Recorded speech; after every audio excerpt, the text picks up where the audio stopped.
Unified pension scheme एकत्रित निवृत्ती वेतन योजना ही भारत सरकारची एक महत्त्वाकांक्षी योजना आहे, ज्याचा उद्देश संपूर्ण देशभरात एकसंध आणि पारदर्शक निवृत्ती वेतन प्रणाली उभारणे आहे.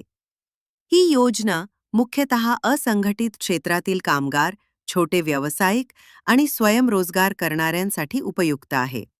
यात EPS, NPS, अटल पेन्शन योजना आणि इतर निवृत्ती वेतन योजनांचा समावेश करून एकच एकात्मिक प्रणाली तयार केली जाते. या योजनेचे उद्दिष्ट काय आहे? केंद्र आणि राज्य सरकारांच्या योगदानाने दीर्घकालीन लाभ देणे, डिजिटल आणि पारदर्शक व्यवहार प्रणाली लागू करणे, पॅट्रीज स्किन कामगार वर्गासाठी निवृत्तीनंतर आर्थिक सुरक्षितता देणे, वेगवेगळ्या पेन्शन योजनांना एकत्र करून एकच प्रणाली तयार करणे. पात्रता, व्यवसाय, असंघटित क्षेत्रातील कामगार, छोटे दुकानदार, रिक्षाचालक, शेतकरी, घरकाम करणारे इत्यादी ज्यांनी EPF किंवा NPS अंतर्गत आधीपासून नोंदणी केलेली नाही. वय 18 ते 40 वर्षापर्यंतचे नागरिक. उपलब्ध कागदपत्रे, आधार कार्ड आणि बँक खाते आवश्यक.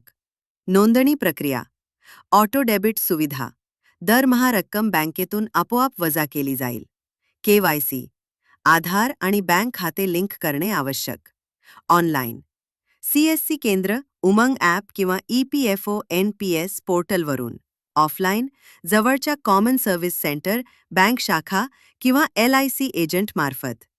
योगदान रचना: निवृत्तीच्या वेळी 60 वर्ष झाल्यावर दरमहा 1000 ते 5000 पर्यंत पेन्शन मिळते.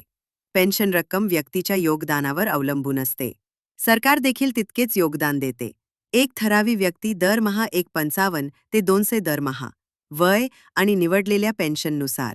योजनेचे फायदे: सरकारकडून योगदान, निवृत्तीनंतर निश्चित मासिक पेन्शन, आर्थिक सुरक्षिततेची हमी, बँक खात्यात थेट पेन्शन जमा, डिजिटल ट्रॅकिंग व पारदर्शकता. कुटुंबासाठी पेन्शनची तरतूद, निधन झाल्यास पत्नीस, कौटुंबिक सदस्यांना लाभ. महत्त्वाचे मुद्दे: नियमित योगदान आवश्यक आहे. योगदान थांबल्यास योजना बंद होऊ शकते. योजना एकदा निवडल्यावर 60 वर्ष होईपर्यंत सहभागी राहणे बंधनकारक आहे. गैरहजर राहिल्यास दंड आकारला जाऊ शकतो.